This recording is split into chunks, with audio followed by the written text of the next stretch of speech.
So want to welcome all of our presenters today. So I'll have folks introduce themselves. So perhaps we'll start with, first on my screen, we have Hillary Chappell. Hillary, can you say hi for us and introduce yourself? Morning, everybody. My name is Hillary Chappell. I come from Calgary, Alberta, which is the traditional land of Treaty 7 and Métis Region number 3. I'm involved with 2 grassroots committees in Calgary, low-income transit and lived experience of homelessness with the Calgary Homeless Foundation. Plus, I'm with 2 national groups, one being the Women's National Housing and Homelessness Network, and the other one is Aging in the Right Place. And I'm very happy to be with you today. Thank you. So glad to have you, Hillary. Alex, tell us. Hi there, my name is Alex Nelson. I use they, them pronouns, and I'm zooming in today from London, Ontario, which is the traditional territories of the Anishinaabe, Haudenosaunee, Attawandaron, and Chinantan peoples. And I'm grateful to be here today. I am part of the Women's Network as well as the Canadian Lived Experience Leadership Network. I am a person with lived experience of homelessness, and thank you for having me today. Thank you for being here. Hillary Marks, please introduce yourself. Well, good afternoon. I acknowledge that my work is taking place on the traditional territory of the Lekwungen speaking people of the Songhees and Esquimalt nations. I'm here in Victoria, BC. I'm an experiential woman, she, her pronouns, and I'm very grateful and honored to be here. Thank you. Thank you so much. And Marie, welcome. Please introduce yourself. Ani bonjour wachiye. Mani McGregor, P1 Put Dishnakas, Anishinaabe Kwendao, Loganing Donjaba Numbo. My name is Marie McGregor, Pitawanakwat. I am from Loganing on Manitoulin Island, and I'm Anishinaabe Kwe. I'd like to refer to the lived experience of being homeless, and I'd also like to reference that I am a co-chair on a national Indigenous-led research network on housing and homelessness in North America. And I look forward to our discussion today. Thank you. Thank you so much, Marie. And last but not least, Khulud, please introduce yourself. Hi, everyone. Khulud Beg here, joining from Ottawa, which is on the unceded, stolen, unsurrendered territory of the Algonquin peoples. I am a researcher, policy advisor with Keepers of the Circle, an Indigenous women's organization from Northeastern Ontario. And I also work as a researcher with the Women's National Housing and Homelessness Network. Very excited for this conversation and very excited to join everybody. We've organized the presentation today in 3 themes, and the first theme we're going to be talking about is housing affordability and adequacy, and just going over some of the key findings in this theme. So our first key finding under housing affordability and adequacy talked about how women and gender diverse people, they were experiencing widespread chronic housing affordability issues that were linked to low incomes. And despite this, many are not accessing government benefits that they qualify for. So if you look at like the problems that people are having in accessing a place, not being able to afford a place comes across as one of the most prominent reasons as to why folks are in housing precarity. So 60.2% of the participants noting that they had difficulties affording a place, and affordability being one of their biggest challenges. Other challenges including not being able to afford moving expenses, not being able to afford finding affordable places, but not having them in safe or places that they'd want to live in. And then also local shortages in housing. And all of that kind of speaks to some of the crises that we're seeing in our cities and in different regions across Canada in terms of affordability really becoming out of reach for many people. And this is one of the key issues impacting women and gender diverse people. Other than that, we also heard from folks in terms of health and safety issues that they're experiencing in their housing. So 24% of the people reported non-tenants entering the building, and 23% reporting feeling unsafe in the location that they're in. There were other issues that were mentioned as well. As you can see, an area of reasons for not feeling safe or not feeling secure in their current place of housing were reported, and really a range of reasons which speak to what women and gender diverse people's experiences are when it comes comes to where their housing is located and what kind of housing they're accessing. Thirdly, and finally, we also did a deep dive into what are some strategies that people are using when they're trying to navigate affordability crises. So we know that most of the people who are experiencing affordability crisis are also using prominent subsistence strategies to navigate that sort of crisis. So we saw food banks as being one of those strategies. 30% of the people reporting that they're using food banks, 21% reporting is skipping bills. We had around 8.4% people report that they were engaging in sex work or survival sex to get access to some support or housing support that they need urgently. And then overall, we also heard that on average, people had around $600 left over after paying for their housing. And that really was the amount that they had left over to take care of everything for themselves and their families. So whether that be expenses with children, whether that be expenses with caretaking or medicines or being able to like move around or mobility, all of those different things being mainly being taken care of in that amount. And that really speaks to the deep and chronic affordability crisis being experienced by folks, and that being rooted in the unaffordability of housing across the regions. The second, okay, actually, we'll stop here and we'll go to the question to our lived experts at this point in time. So if we speak to just kind of wanting to open the floor to everybody who's on the call today and speaking to why do you think women and gender diverse people have to rely on so many sources of income, as was stated in the survey, and what do you think are the consequences of it? So when we think about different strategies that women and gender diverse people are using to survive, what are some of the things that come to your mind, and what are some of the things that people are kind of living through when we talk about it? And maybe we can start off with Alex and then go from there.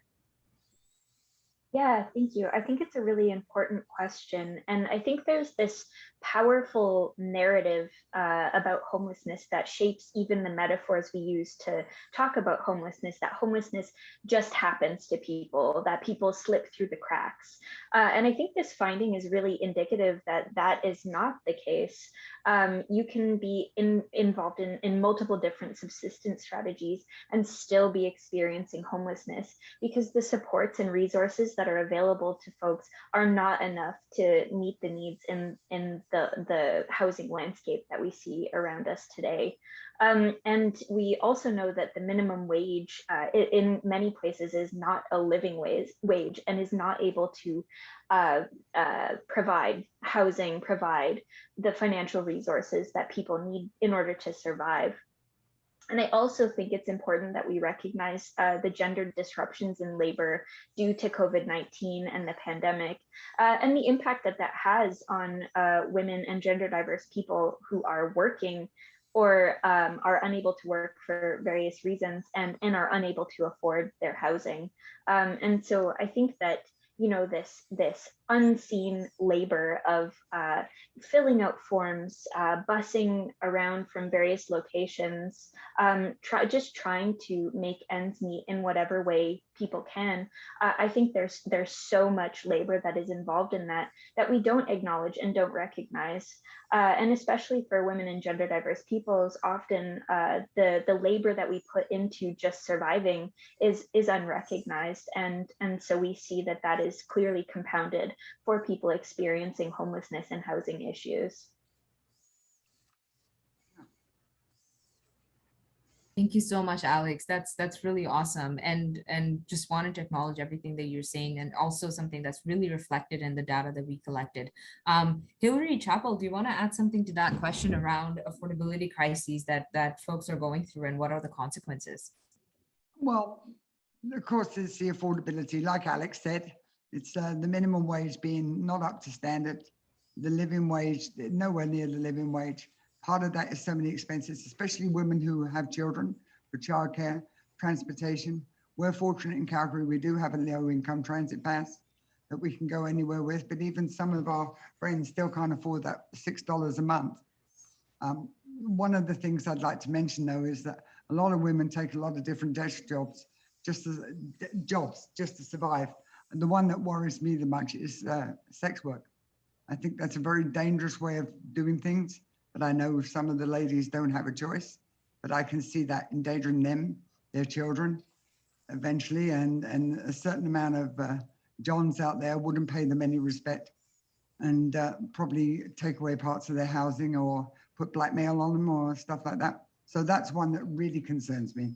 But there's not a lot of research in that area. I know that. I've researched it myself. Yeah. Yeah, absolutely. A really great point, Hillary. Like that's a really, really good point. Hillary Marks, do you want to add something to that? Yeah, the whole poverty is the barrier. The having a poverty reduction plan and strategy is a great start. And I know in this province in BC, I worked with the Minister for Poverty Reduction, and you know the money is there. It's not hidden. It's accessible, but there's no will from government to raise people up out of poverty. The government seems to have a very comfortable stance of offloading onto societies and onto nonprofit organizations, and they can't do it on their own. And so it's a shame that instead of creating a system where the government works with the societies and everyone creates affordable 30% rent geared income for women, diverse women, um, we're not going to get very far. The consequences are, emergency services are used. Women don't want to go to welfare offices to ask for $20 for food. It's degrading. It's shameful. It's just women will do whatever they need to do in order to get what they need without attracting more shame and stigma to them if it's possible. So Yeah. until the government gets their wills on track and actually does a good poverty reduction, um, we're not going to move very far or fast. And women are going to stay homeless and they're going to stay hidden. Yeah. Thank you, Hillary. Thank you for that. That's a really powerful point. Looking at a poverty reduction strategy that kind of looks at different aspects of the experience and really addresses them in all at once rather than taking siloed approaches. I think that's a really good point. Marie, in terms of housing affordability. Uh, um, I think for a lot of women, particularly Indigenous women, that housing affordability is just plain out of reach. And I think one of the challenges is what's happening with the real estate market today is that it's become a very financialized way of doing things. So in other words, people are not buying a home, buying a house for a home, they're buying a house as an investment. So once that starts to happen, then you have costs spiraling out of control, as what is happening here on Manitoulin Island. And I think the other part of the question has to do with perhaps Indigenous women, some Indigenous women don't know what kinds of social supports are available to them and how to access them. So there are bureaucratic machinations in place to either not present that information to them or to make it unwieldy to get to. So that's sort of how I see it. Yeah. Yeah, thank you so much. Both really strong points. I think we've talked about the financialization of housing quite a bit at the network, and I think this is an emerging conversation that I think in coming years is going to be a very powerful tool for us to use and understand what's really happening in the Canadian housing market and why, when you look at G7 countries internationally, Canada is at the top of the income to housing affordability ratio. So it's like one of the most unaffordable housing markets in the world. And why is that happening? And all of you made really good points to like the minimum wage and the livable wage, the kind of strategies that women are engaging in, particularly when it comes to sex work and not having any protections engaging in sex work. And then again, Hillary, I just wanted to collect your point also on the poverty reduction strategy. Very, very important, very, very important. So thank you so much, all of you on this. And we'll move on to our next theme, which is violence and trauma. So just kind of slipping into that. Perfect. So violence and trauma, we have a whole slew of findings that could be categorized under this theme. And the idea really is that homelessness for women and gender diverse people is beginning very early on in life for a majority of women and gender diverse people, and is often followed by chronic chaotic churn of precarious housing and homeless situations. So what we're really looking at is people cycling through different precarious housing situations and different sorts of, again, survival strategies just to kind of stay afloat. And some of the really notable findings that we had under the violence and trauma theme was that we found that around 22.1% of people were first homeless under 16, and then another 22.1% people reporting homelessness between 16 to 19. So really a really critical, significant number of people that became homeless very early on in life and were exposed to really critical and chaotic experiences of trauma and violence very early on in life. And as we have acknowledged already, homelessness being intertwined with experiences of trauma and violence. So, and the other critical piece here as well was that there were certain intersectional aspects of identity that were also significantly linked with being homeless early on. So for example, for folks that identified as Indigenous, also identified with experiencing homelessness early on in life and as youth. And there were some experiences that were reported that were folks experiencing homelessness as early as 11-year-old. So really what we're seeing is homelessness being a part of people's life throughout different stages and ages in their life, and impacting people at different points in their life as they experience housing precarity. So for around of the 500 people that we surveyed, around 43.8% of them reported a 3 or more number of precarious housing situations just in the last year. And this is also very interesting as we think about experiences with the pandemic and how pandemic changed the kind of housing that was available to people, or what was available to people. In the survey, we have noted how folks have reported losing their housing during the pandemic and becoming homeless, but also having to leave their housing because where they were living was very unsafe for them, and they didn't feel particularly safe living there during the pandemic. So these are just, again, some of the things that we saw coming up in the survey that's really interlinked with experiences of trauma and violence, and particularly when experiences are also happening as a global pandemic is going on and people are engaged in emergency responses. I think it's interesting to note again, and we talk about this all the time, that a lot of what we see with women's housing and homelessness situation is the invisibility of those experiences. So many women and gender diverse people are experiencing homelessness that's not necessarily visible or counted as chronic or as, you know, being involved on the streets. Folks are crowd surfing, folks are, living in very inadequate housing that's in major need of repair. Folks are living in their car. Folks are living in abusive situations or with abusive partners just so that they don't lose their housing. And all of these in the survey is what we've counted under the experiences of hidden homelessness. And really, hidden homelessness speaks to the levels of hidden trauma and violence that women and gender diverse people are exposed to just because they don't have basic right to housing met. And I think looking at it from a housing right perspective is so important as well. And Caitlin's probably going to cover that very soon. So, so again, unsurprisingly so, of all the participants that had responded to the survey, 75.2% of them reported experiences with abuse and trauma. And that's a very, very, very significant percentage. And you know, the other significant one that we can probably, the other significant numbers we can probably look at are experiences with the criminal justice system, which is again a traumatizing and violent experience. We can look at actively using substances, and then also knowing how substance use is often not addressed properly in emergency support services. And then 27.8% reporting involvement with child welfare system as a child, and then another 25% reporting child welfare system involvement as an adult. So again, like a whole slew of experiences over lifetime that are deeply interlinked with trauma and violence, and looking at how that also layers with inaccessibility of affordable and adequate housing that can keep women and gender diverse people safe and secure, that can ensure that they have long-term stability. And all of that, again, being really critical to us learning about what women's homelessness or gender diverse homelessness really means, or what it really is.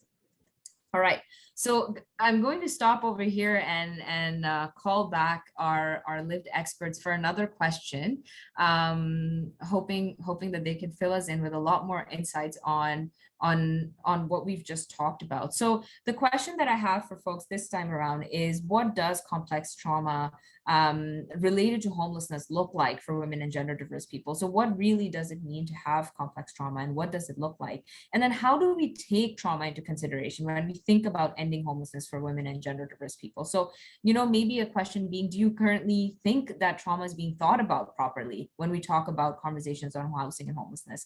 And just overall, what are your perspectives on it? And this time around, we'll go in the opposite order. So we'll start with Marie this time around. Okay. So many layered questions, Khulud. I'd like to refer to your chart. I'm in the 0.6% of the population that experienced homelessness between the ages of 60 and 64. So my experience with it happened much later in life, and entirely unpredictable, unplanned. Never, ever, ever in a million years would I ever have imagined being homeless, and yet it happened. And the reason for that is because I had always assumed throughout my whole life that because I was an Indigenous woman registered to Whitefish River First Nation in Northern Ontario, that I would always have a home and a homeland. That turned out not to be the case. And so what happened is because I did not fit within the regulatory regime, provided my own home, my tiny home, that did not fit within their view of how having a home should look. So they did their very best to have me evicted. So I was evicted. And the violence and trauma part occurred when I tried so very hard to stay in my original family home, the one that my late parents gave me. And of course, that wasn't successful. But in the course of trying to stay in that home, a former younger male sibling threatened, stalked, tried to intimidate, catcalled, destroyed garden property, and on and on and on. And none of it was effectively addressed by the police system. And so I'd like to refer to that experience, the violence and trauma, as what I went through. And I was thinking, okay, so if this has happened to me, how many times has it happened to other people? And how do we work to prevent that? So I just wanted to refer to that as my part of it. Thank you. Thank you so much, Marie, for sharing your experience and kind of shedding light again on the kind of like safety risks and security risks that women are exposed to once they lose their housing. Losing housing is that pathway to violence for women, because housing is where people feel safe or where they can be secure. So such a critical point. Thank you so much, Marie. Hillary Marks. Hi, yeah, trauma. What a big conversation you can have around trauma. I've got a few points around it. I mean, trauma in regards to homelessness and sheltering women at the top of the grid, you could say housing lists. There's no face to these pieces of paper. There's just a name and information, and people are housed together in these precarious homeless shelters. I don't think they're the best of what could be done. And so the women are already traumatized from issues that have happened throughout their life, and then thrown into a pot of mesh that there's no trauma-informed care. There's no excuse me, there's no person-centered care. There's nothing to do with a person's personal trauma. And it's kind of like, get over it. You can fix this yourself, figure it out. Um, you know, people with addictions have to figure out whether or not they're going to self-medicate to keep pushing down that trauma. And then you have people that are judging homeless women as people with addictions, and they're just lazy and they can't figure things out. And people really don't get the whole ground of trauma and how it affects women differently, and it affects each woman differently. There's no I don't think there's any template really for how trauma affects. And I think that something should be changed in regards to how women are housed, how the housing shelters, emergency shelters. If it weren't for COVID, we would still be in the same place we were 3 years ago. We wouldn't probably be having this conversation because COVID has exposed so much. So I think that housing for women should be built by women. I think it should be engineered by women. I think the tables have to have more women at them that are discussing housing. And I think that trauma, there needs to be more done in regards to women's homelessness and trauma, because it's just too, it's not a shallow conversation, and there's just way too much to it. So thank you. Thank you so much, Hillary. I think you've hit the nail on the head with so many things that you said. Absolutely, there's no one size fit all approach. And if there's anything that we've learned in the survey and the work that we continue doing, it's that there is no one size fit all approach. People are going through very diverse and complex experiences, and to be led by lived expertise is to acknowledge that we need unique solutions, we need many solutions, and we need different solutions led by different groups of women that are very particular to where they are at and what their communities look like and what their communities want. So I just wanted to acknowledge everything you said. It's super powerful and important. I'll move on to Hillary Chappell next. I think I'd like to share about my own trauma. I went from a bad marriage of a controlling woman who threw things at me, hit me once, and threw a lot of cutlery and dishes and stuff and wouldn't clean it up, to when we finally separated, which was a good thing, but I had no money. I didn't know at the time that I couldn't keep a job because I was in so much pain, and I had a mental breakdown during that period. I went to Edmonton from Calgary, and I went to a few different places, and all of it was trauma related, because a lot of the people, even one of the friends I was with, you know, she had her own family to deal with, and I had to sleep on a concrete floor. I had a cot there sometimes.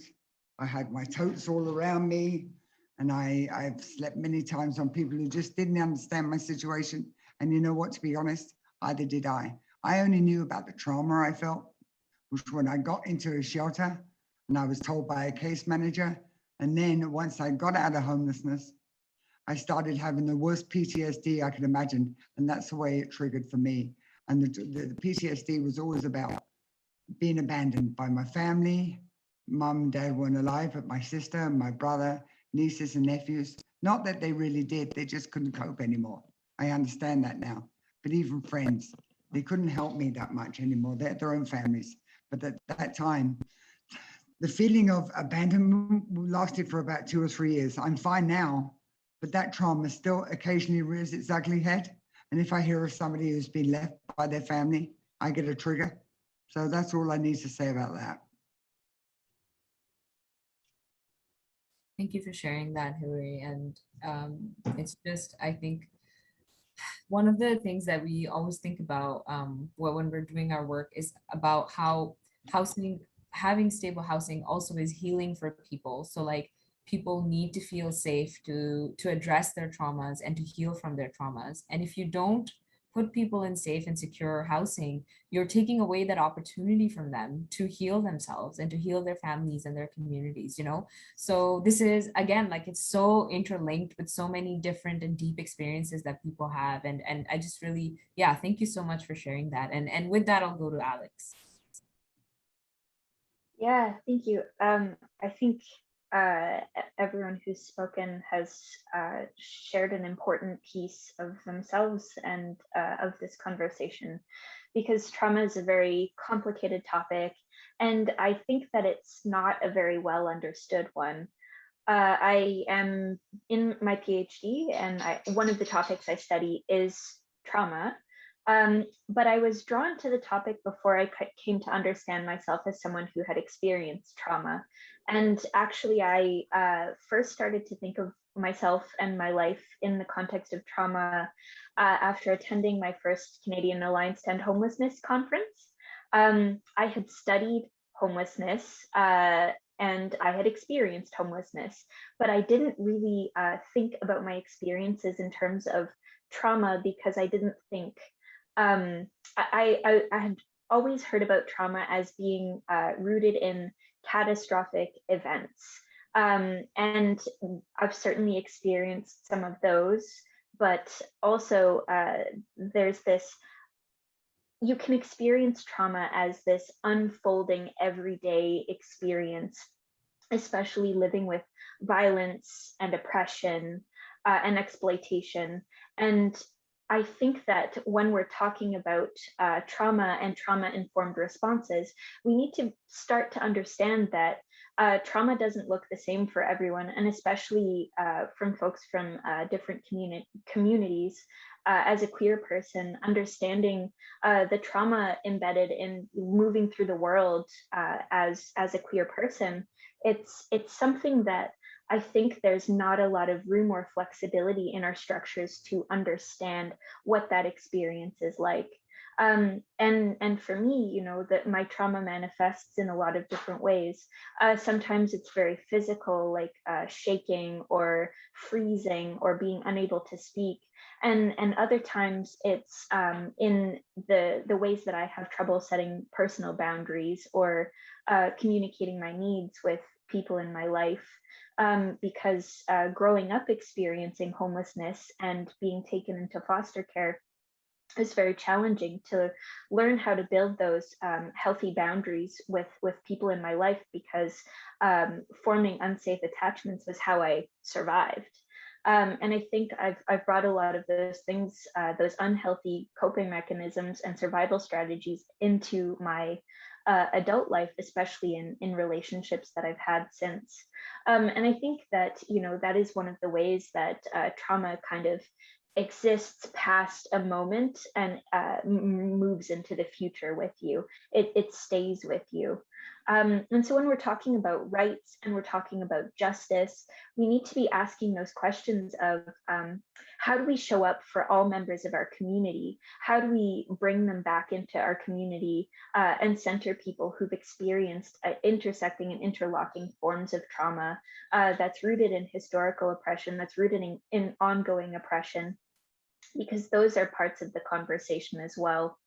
And I think that, you know, especially for women and gender diverse peoples, there are so many different ways that trauma impacts your life that it's really, you know, it's a complicated topic to approach. But I think, you know, we've all shared different ways of experiencing and relating to trauma.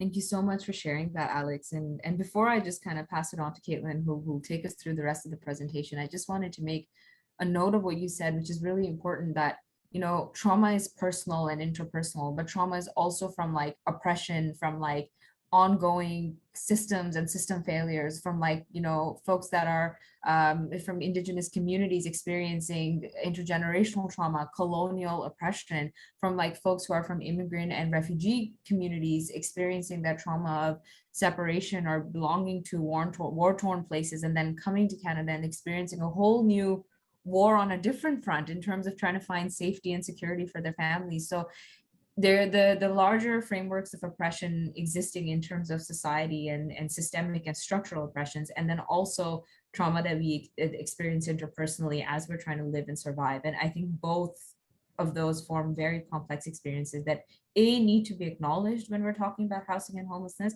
but then also need to be consistently considered as we try to build solutions and work towards solutions. So with that, thank you so much for everything that all of you have said. I'm going to pass it on to Caitlin to take us through the rest of the presentation. Thank you so much, Khulud. I just have to say, and I'm sure everyone who's seeing this feels the same as me, like I feel so honored to be part of this conversation with all of you, the kind of trust that you've placed in all of us for sharing your experience and your expertise and your insights. I feel so humbled to be part of this conversation. So thank you all so much. We had so much planned for this presentation. This conversation has been so rich that I think we're only going to be able to kind of go through one more of the key findings and hear your insights on that.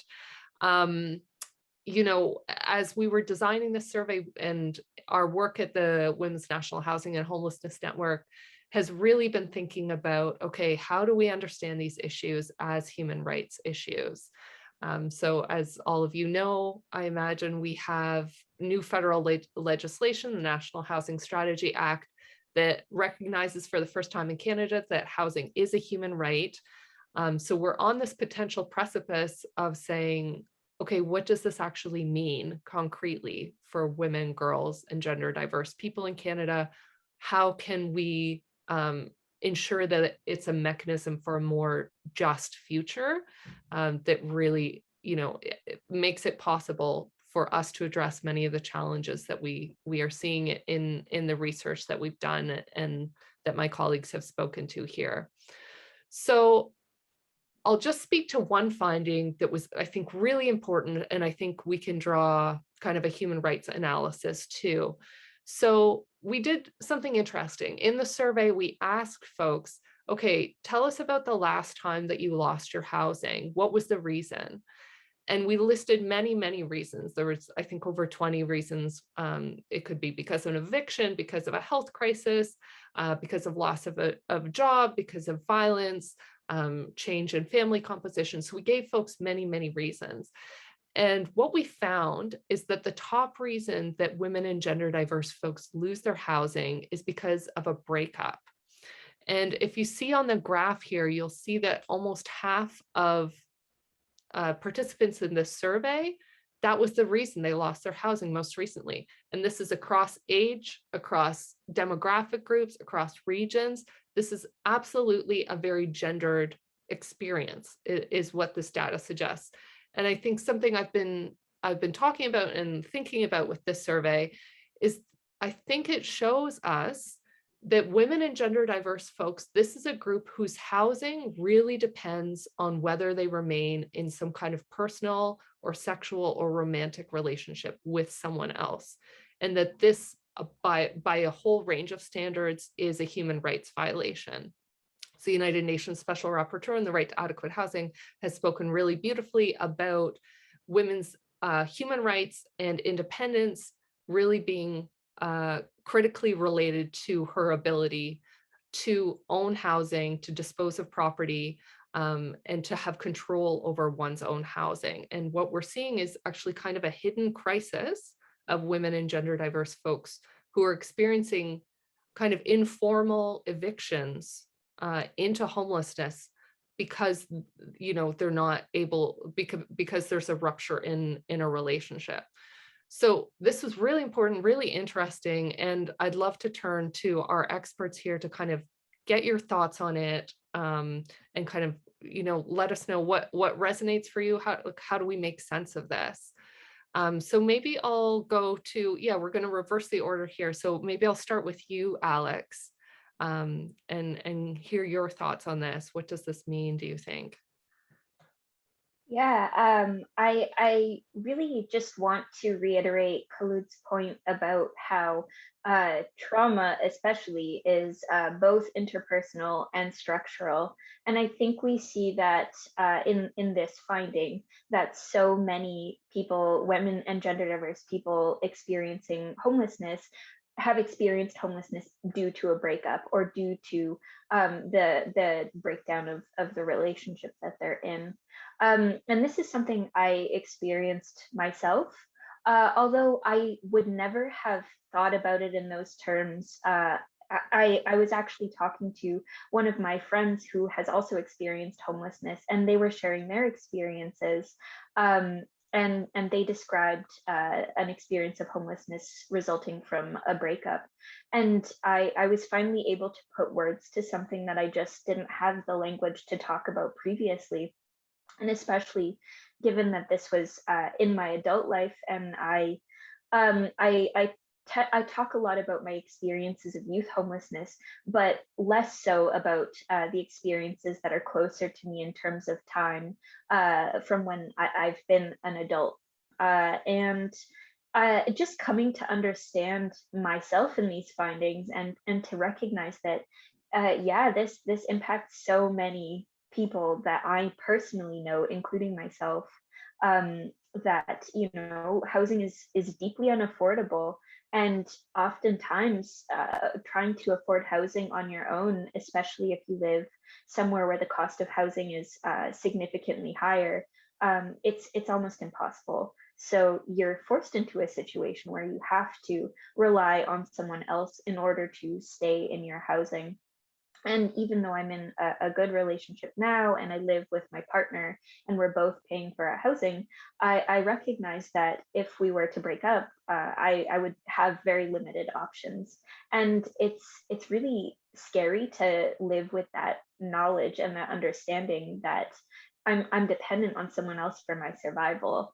And I think when we also talk about trauma, that's something that always stays with you, is that knowledge of yourself as precarious, and how that expands across a lifetime.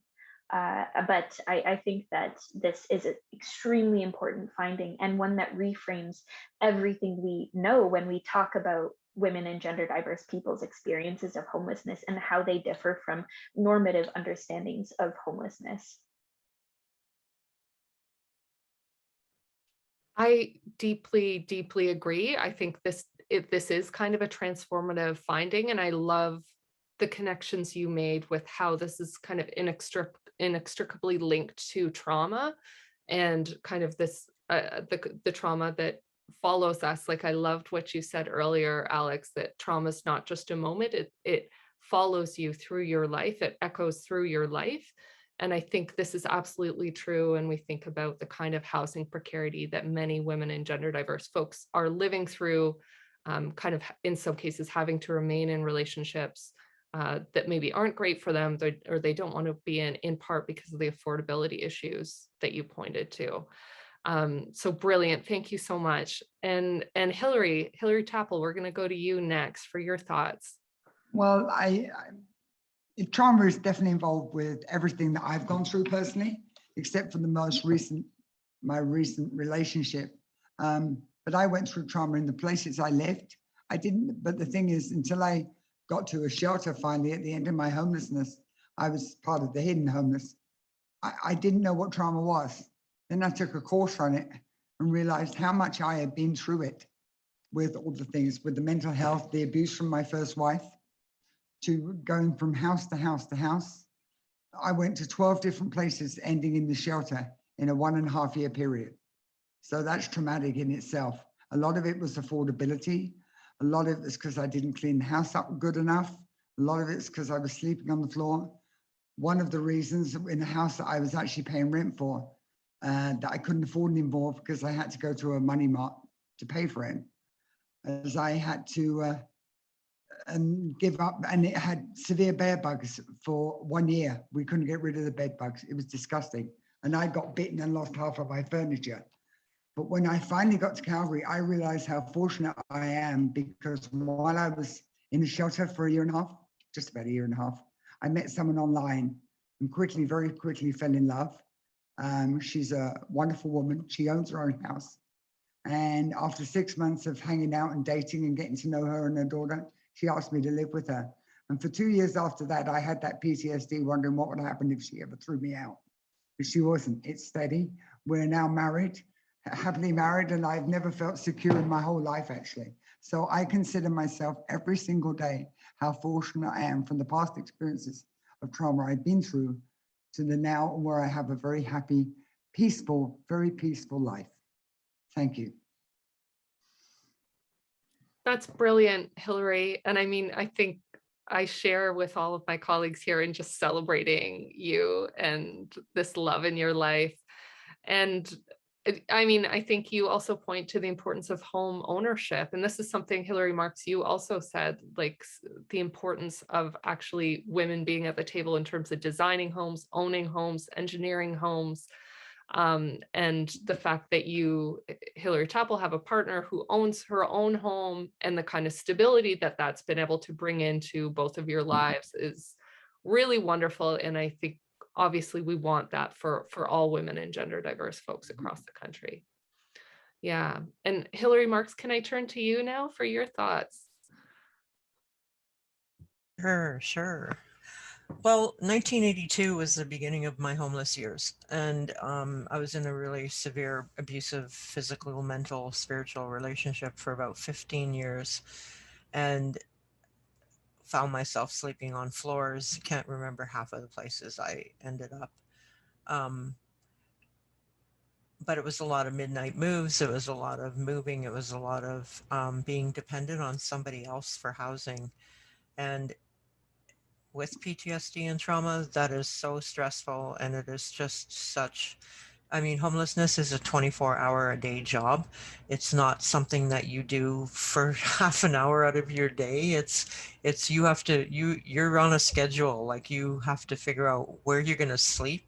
The minute you wake up in the morning is you have to figure out where you're going to sleep that night. It's a continuous thing, and it's just so stressful. And at this point in my life, I'm very grateful to be housed. I've been in rent geared income housing for 26 years.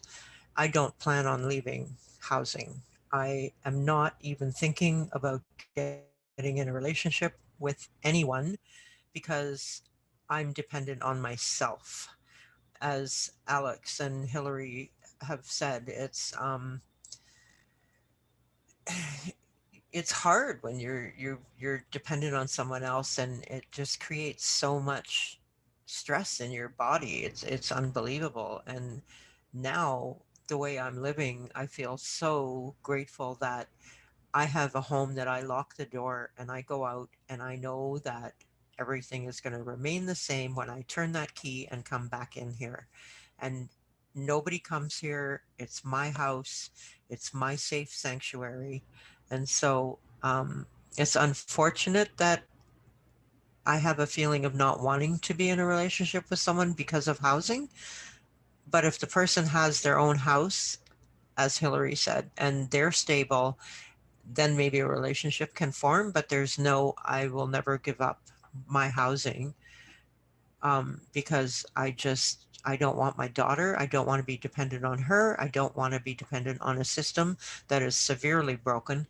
I want to be dependent on myself. And so um, it's human rights is our right to have housing, and somehow we got to get there a lot quicker and a lot faster. And it's interesting to see how we all have different aspects of our homelessness and where we stand at this point in time in the 21st century. Thanks. Thank you so much, Hillary. And I know we've talked before about kind of your experiences in the 80s and feeling like there isn't a tremendous difference between, you know, experiences of homelessness then and where we're at now. And I just love what you articulated about, you know, closing your door, locking the door, leaving, and then being able to come back and for it to remain the same, that kind of control.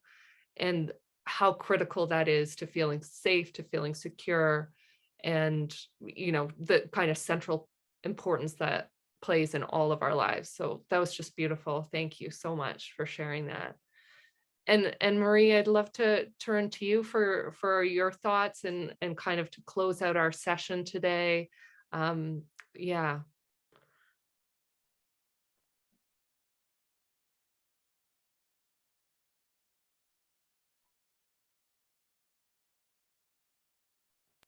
Oh, I Sorry. think you're muted, Marie. Just you're muted. So if you can just unmute yourself, thank you. Thanks for reminding me. So the question was, what caused the homelessness? And there was a reference to the findings of the survey suggesting that a breakup was a prime reason among a high percentage of respondents.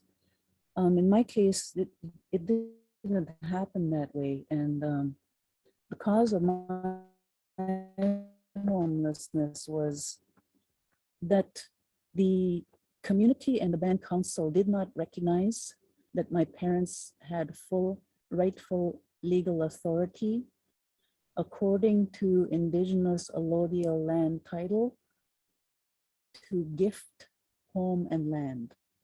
And I understood it and accepted it. My parents understood it and accepted it. They were well within their authority to be able to give land and home to whomever in their family they wished. So they did that. But the parties that did not understand were the band council, the community, and the former male younger sibling that worked to have me evicted from my home. And there is a misunderstanding that Indian reserves in Canada are owned by Indians. They're not. Indian reserves in Canada, full legal title is held by the Crown, in other words, the federal government. So anyone that lives on an Indian reserve does not own the land unless you're exercising indigenous allodial land title and practicing traditional custom by passing land on to family members or to whomever you wish. So effectively, if you're on the reserve and you have a certificate of possession, which is a form of quasi-ownership, it is not ownership. All it is the federal government's permission to use and occupy. And that is a huge misunderstanding. So I went through the whole experience of being evicted from the family home that my parents gave me to providing for my own tiny home on unused reserve land, in which the band council also misunderstood that. They misunderstood that I have a human right to a home. I have a human right to live on my own ancestral homeland, and they disregarded it, and they worked actively to have me evicted, not just once, but twice. Once from the original family home, the second time from Whitefish River First Nation altogether. So what I have done with that, when you get lemons, you make lemonade. I've learned to do two things. One is to explain to whoever and whenever and however I can what indigenous allodial land title is. Effectively, we still own the land, because if the treaties have not been enforced, if the purchases have not been made properly, then our lands have been stolen from us. The second mission that I have is, as Hilary Marks suggested, that women should be able to build our own homes, we should be able to engineer our own homes, and we should be able to have those homes on our own indigenous allodial land title lands. So I just wanted to offer that as the place that I'm coming from, and that is what I've learned from my experience. And so I'm putting it out there, and I hope for the very best for everyone who can work towards achieving these goals. Thanks.